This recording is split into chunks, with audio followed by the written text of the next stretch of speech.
తెలుగు దర్శకులకి స్వాగతం. ఈరోజు వీడియోలో ఆ, ఒక ముఖ్యమైన విషయం నేను ప్రస్తావించదలుచుకున్నాను. అదేంటంటే పావర్టీ, పేదరికం.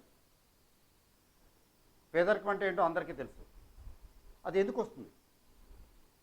కొందరు పుట్టుకతోనే పుట్టడమే వాళ్ళ తప్పేం లేదు, పేద కుటుంబంలో పుడతారు, కానీ ఎంతో ఉన్నతిని అభివృద్ధిని సాధిస్తారు ఆర్థికంగా, అదర్వైజ్ ఆల్సో. చాలామంది అయితే పేదరికంలో పుట్టి పేదరికంలోనే అయిపోతుంది బ్రతుకు. అయితే కొంతమంది పేదరికంలో పుట్టరు, కొంచెం రీజనబుల్ స్థాయిలోనే, మంచి స్థాయిలోనే, మంచి కుటుంబంలోనే పుడతారు, కానీ వాళ్ళు పేదరికంలోకి జారిపోతారు. But as a whole life is not meant for poverty. పేదరికంలోనే బ్రతకాల్సిన అవసరం లేదు నిజంగా పుట్టినా కూడా. ఇప్పుడు ఈ వీడియోలో నేను పేదరికం ఎందుకు వస్తున్నది, లేదా పేదరికంలోనే ఎందుకు ఉంటాం, దానికి కావాల్సినటువంటి ఇన్పుట్స్ డిస్కస్ చేస్తాను. చూడండి.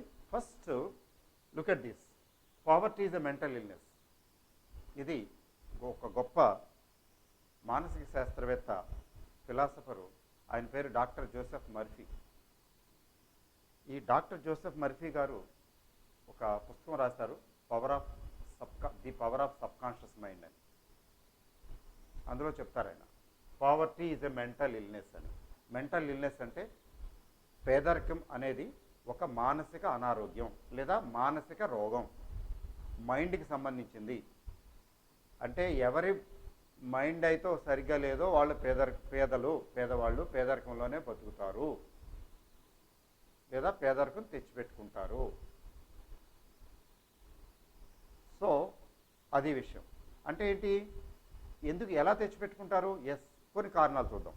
పేదరికం ఎందుకు తెచ్చిపెట్టుకుంటారు లేదా పేదరికంలోనే ఎందుకు ఉంటారు అంటే, ఒకటి చూడండి, కంపారిజన్ అంటే ఏంటంటే వాళ్ళు ఉన్న పరిస్థితిని, వాళ్ళున్న సిచ్యువేషన్ నుంచి ఇతరులతో కంపేర్ చేసుకుంటారు. చుట్టుపక్కల వాళ్ళతో కంపేర్ చేసుకుని, వీళ్ళకన్నా దరిద్రంగా ఉంటారు కదా, ఇంతకన్నా దరిద్రంగా ఉండే వాళ్ళు చూసి వీడి మీద నేను మెరుగే కదా, ఓకే డన్. తర్వాత వీళ్ళకంటే కొంచెం పై స్థాయిలో చక్కగా ఉన్నవాళ్ళు, వాళ్ళని చూసి ఏమనుకుంటారంటే, వాళ్ళు పరిస్థితులు వేరు, నా పరిస్థితులు వేరు, వాళ్ళ నేను ఉండలేను. అంటే ఇక్కడ లిమిటేషన్స్ చూస్తారు. తనకి ఏమేమి లిమిటేషన్స్ ఉన్నాయి, ఏమేమి లోపాలు ఉన్నాయి, అవకతవకలు ఉన్నాయి. సో తన లోపాలు తను వెతుక్కుంటుంటే, ఫర్ ఎగ్జాంపుల్ వయసు, ఏజ్ కంపేర్ చేసుకుంటాడు. నా వయసు అయిపోయింది కదా, వాడు చాలా వయసులో ఉన్నవాడు, చాలా యాక్టివ్గా ఉన్నవాడు, చాలా ఎనర్జీ ఉన్నాడు. లేకపోతే నేను చిన్నవాడిని కదా, వాడు పెద్దవాడు కదా. ఎక్కడో వయసు ఒక రీజన్ కావచ్చు, లేదా విద్య, వాడి క్వాలిఫికేషను, వాడి స్కిల్లు, వాడుకున్నటువంటి తెలివితేటలు, టాలెంటు నాకు లేవు కదా, అట్లా కంపేర్ చేసుకుంటాడు. లేకపోతే ఆరోగ్యం, వాడికున్న హెల్త్, నాకు హెల్త్ లేదు కదా.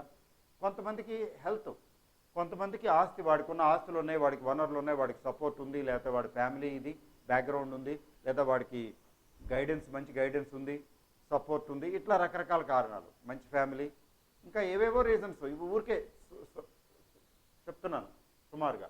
ఇట్లా రీజన్స్ తీసుకుని తన లిమిటేషన్స్, తనకి ఏమేమి లేవో ఎక్కువ ఆలోచించుకుని చక్కగా పోసుకొచ్చినట్టు అంతా ప్రాసెస్ చేసుకుని, ఇవి కారణాలు, ఈ కారణాల వల్ల నేను వాడిలాగా నేను ఉండలేను, కాబట్టి నేను పేదరికంలో ఉండటం, నాకు సరైనటువంటి వనరు లేకపోవటం, ఆదాయం లేకపోవటం సబబే, వాళ్ళలాగా నేను లేను కదా, డన్. అది తీసుకుని ఏం చేస్తాడంటే నెక్స్ట్ జస్టిఫికేషన్ చేసుకుంటాడు. ఎస్, కంఫర్ట్ జోన్లోకి వెళ్ళిపోతాడా, ఇది ఇంతే, ఈ బతుకింతే, దీనికోసం ఏం ప్రత్యేకించి చేయవలసిన పని లేదు. ఎందుకు చేయవలసిన పని లేదంటే, అసలు నేనున్న పరిస్థితికి నేను ఓకే, సెటిల్ అయిపోతాడు. దాన్ని కంఫర్ట్ జోన్ అంటాం. పేదరికంలో కూడా కంఫర్ట్ జోన్స్ ఉంటాయి. కంఫర్ట్ జోన్లో సెటిల్ అయిపోయినప్పుడు పైకి లేవాలని ఆలోచించుకోడు.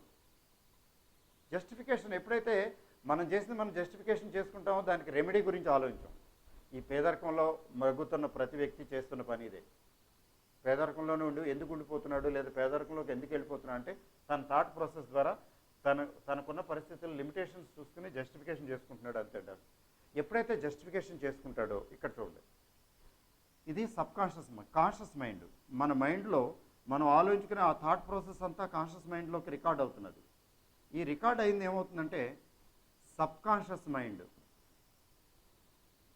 ఇది ఈ కాన్షియస్ మైండ్లో వచ్చే ఆలోచనలన్నీ సబ్ కాన్షియస్ మైండ్లోకి కొద్దిగా వస్తాయి. రిపీటెడ్గా స్ట్రాంగ్గా అనుకుంటే ఈ థాట్ ప్రాసెస్ అంతా మెల్లిగా సబ్ కాన్షియస్ మైండ్లోకి వచ్చేస్తుంది. It will percolate through sub conscious mind. A thoughts అయితే సబ్ కాన్షియస్ మైండ్లోకి వెళ్ళిపోతాయో అక్కడ స్టాండర్డైజ్ అయిపోతాయి, అంటే క్రిస్టలైజ్ అయిపోతాయి. అక్కడ ఒక సాఫ్ట్వేర్ డెవలప్ అవుతుంది. ఈ పేదరికానికి ఎందుకు పేదరికంలో ఉన్నాడనే దానికి రీజన్స్ చెప్పినవి ఇవన్నీ సబ్ కాన్షియస్ మైండ్ చక్కగా ఏర్చి కూర్చి పేర్చుకుని దానికి ఒక సాఫ్ట్వేర్ తయారు చేసి పెడుతుంది. సో సాఫ్ట్వేర్ తయారు చేసి పెట్టి చక్కగా నువ్వు పేదరికంలో ఉన్నావు, ఇది సబబే, నువ్వు దీనికి ఇంకా ఎక్స్ట్రా చేయక్కర్లేదు, నువ్వే కదా తయారు చేసుకున్నావు సాఫ్ట్వేర్, అది జడ్జి చేయదు, నాన్ జడ్జిమెంటల్, చక్కగా అలాంటి జీవితాన్నే కల్పిస్తుంది. Sub conscious mind is like A God. తదాస్తు దేవతలు అంటారు చూసావా, ఈ సబ్ కాన్షియస్ మైండ్ తదాస్తు దేవతలు లాంటిది. నువ్వు ఎలా కోరుకున్నావో నీకు అలాంటి జీవితాన్నే ఇస్తుంది. నువ్వు మార్పు కోరుకోవటం లేదు కదా, నీకున్న పరిస్థితి సబబని నువ్వు అనుకుంటున్నావు కదా, తదాస్తు అయిపోయింది. ఈ sub conscious mind it will rule your life. కానీ ఆ సబ్ కాన్షియస్ మైండ్కి ఆ సాఫ్ట్వేర్ ఇచ్చింది నువ్వే. Change your thoughts and change your world. అయితే దీనికి విముక్తి లేదా, విరగడలేదా? ఉంది. చాలామంది పేదరికం నుంచి కూడా స్ప్రింగ్ అప్ అయ్యి ఎంతో ప్రోగ్రెస్ని సాధిస్తున్నారు. మనం చాలామందిని చూస్తున్నాం, పెద్ద పెద్ద వాళ్ళు, చిన్న చిన్న వాళ్ళు, రకరకాల కేటగిరీస్. వీళ్ళు ఉంది కాబట్టి, దీనికి పద్ధతి ఉంది కాబట్టి, రెమెడీ ఉంది కాబట్టి వాళ్ళు అలా ప్రోగ్రెస్ అవ్వగలిగారు. సో నెక్స్ట్ వీడియోలో దీని నుంచి ఈ శృంఖలాలని తెంచుకుని బయటపడేది ఎలాగా, పేదరికం నుంచి prosperity, poverty to prosperity, mind సెట్ని మార్చుకోవటం ఎలాగా, దాని గురించి నెక్స్ట్ వీడియోలో చెప్తాను. Please stay with us. Thank you.